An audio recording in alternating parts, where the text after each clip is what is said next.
What's good, YouTube? And welcome to the house. The market was going crazy as is last night. Huge buyouts to cover from there, but now the ban list has dropped on top of it, so I'm going to try to keep a timely pace. And did I read the wrong freaking ban list? What is happening here? Sky Striker Ace Ray go for its prismatic secret rare version out of the Gold Sark Megaton. This makes absolutely no sense to me. I feel like I missed something. Engage secretly came back or something. $30 prismatic secret raise. It's not as if this deck or engine's going to come out of nowhere. Things got hit enough for it to come back. It's still a decent deck, but it still has its issues. And look at this. The other secret eye, sleep prismatic secrets, real. Yeah, it's kind of going wild. And when we look at Sky Strikers as a whole, other things aren't pulling itself up, like Widow Anchor's chilling about where it's been at. You have Shizuku up a little bit.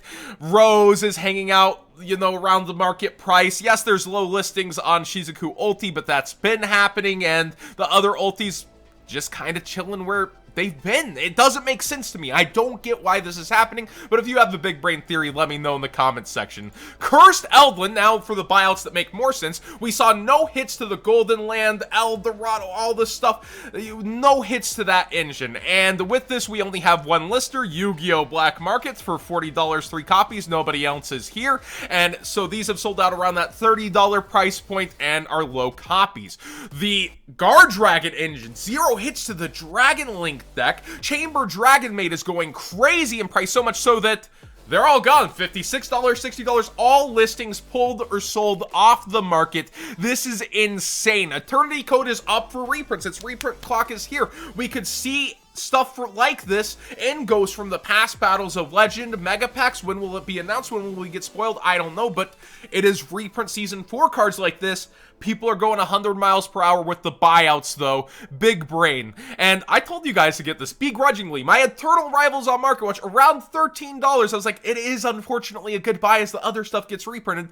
Hopefully you listened and had some super stonks. Ignister Prominus, one of the more obvious buyouts, the things that peel off the list. The ultimate rare is going absurd, unlimited, near 50. First edition, lowest 70. You can loop dragons a little more. In fact, I would say this is kind of a buff to the Guard Dragon engine with this card being so accessible like it does. It's not a hard once per turn, it's a soft once per turn on its effect to summon and effect to pop and deal damage. So Guard Dragon stuff getting a little better, even depending. Rank Up Magic, Argent Chaos Force up in price here. People excited, but you don't have S0 to go into. Why are you buying this out? Let me know what you plan to summon with it. Now, I've shouted this out the last couple of market watches, but code What'sGood5 works over on Amanda LaPalm art now. Do check that link out. Use the code. We've got Field Center and holographic sleeves that won't last too much longer on her site. What she's doing now is leaving stuff up for a week so people can buy as much as they possibly want to, but then it won't be available again. Speaking of, you know, for the culture, the Akiza Field Center that reminds a lot of people of Code Geass, she is looking freaking fine with the Melfi. So go ahead, use code What'sGood5 over here. And speaking of Field Centers, to go with the Shadol stuff from there, Stay Classy has their El Shadol Construct, a card that'll appear later on Market Watch. Field Center up, you can use code What'sGood5 over at Stay Classy as well for those premium metal Field Centers. Now, not a sellout, surprisingly. Ghost from the Past has a lot of people worried by its secondary market prices already with so few reveals. GameStop is allowing pre-orders on this limit 4 per customer, as I understand it. So you're able to go into GameStop, spend $60, get 4 packs of this and not get charged double. But maybe you're able to go around multiple GameStops in the region. I'm not really sure. Might want a different payment method or not to use your GameStop rewards account at each different one. But I know that you can pre-order 4 per GameStop that is allowing you to do that right now. A pretty smart way to go and do this. That offer is not in line. Stay safe while you're out. Markets go crazy for heroes, as always. Remember, OTS Pack 9 was shorted on its actual release. It got replaced by OTS 5 back in stores, extra Ghost Ogres for everybody. So Stratos, I've been pointing this out since it was $40.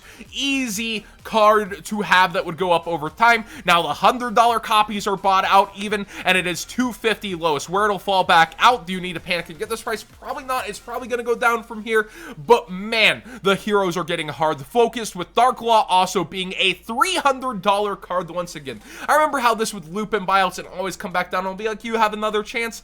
This one has had so many buyouts from OTS Tournament Pack 1. It's so hard to even get a pack of that now. The buyouts are getting really crazy. El Shaddai Construct was a low of like $200, I want to say, for first edition. Let's see where it's at now. Unlimiteds are near over 100 and 150 lowest for the first editions. People are spending huge money on these buyouts and just forcing them to happen on cards that already have a presence and are there.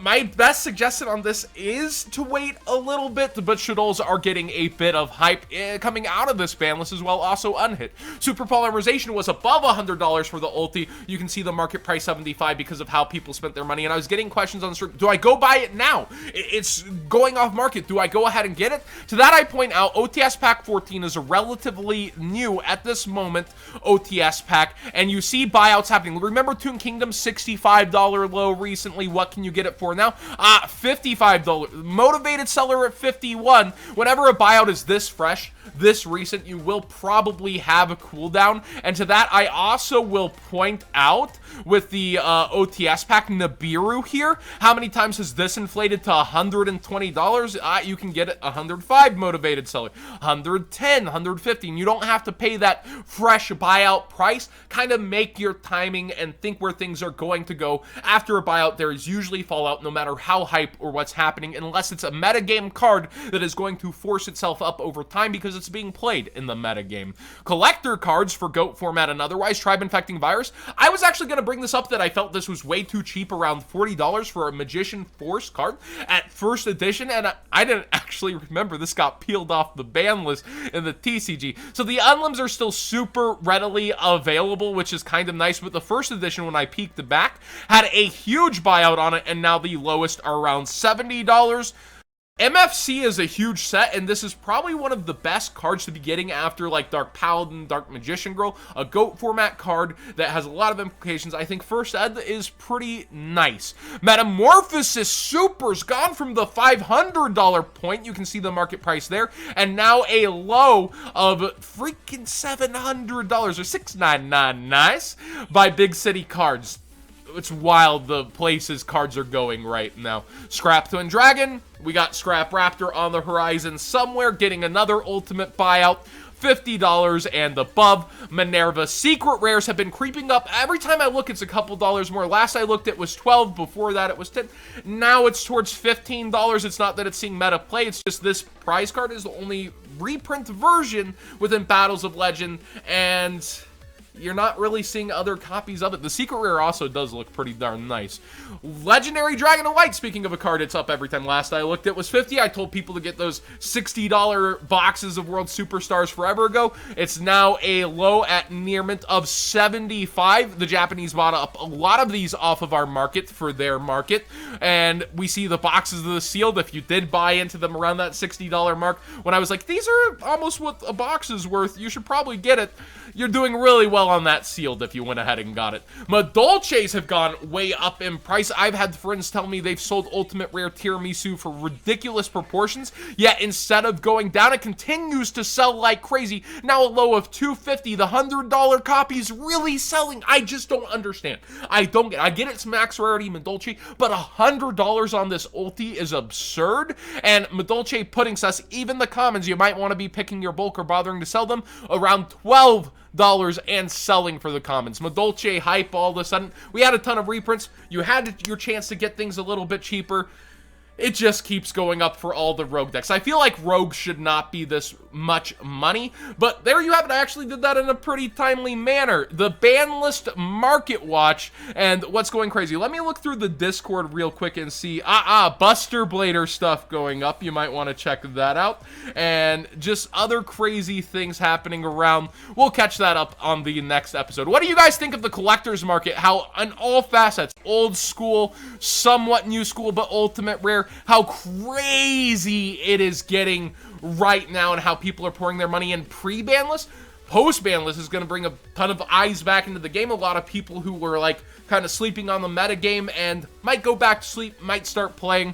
I don't understand the Ray one. I don't get it. Thanks for watching today's Market Watch. Please give this video a thumbs up if you enjoyed the conversation and quicker pace of today.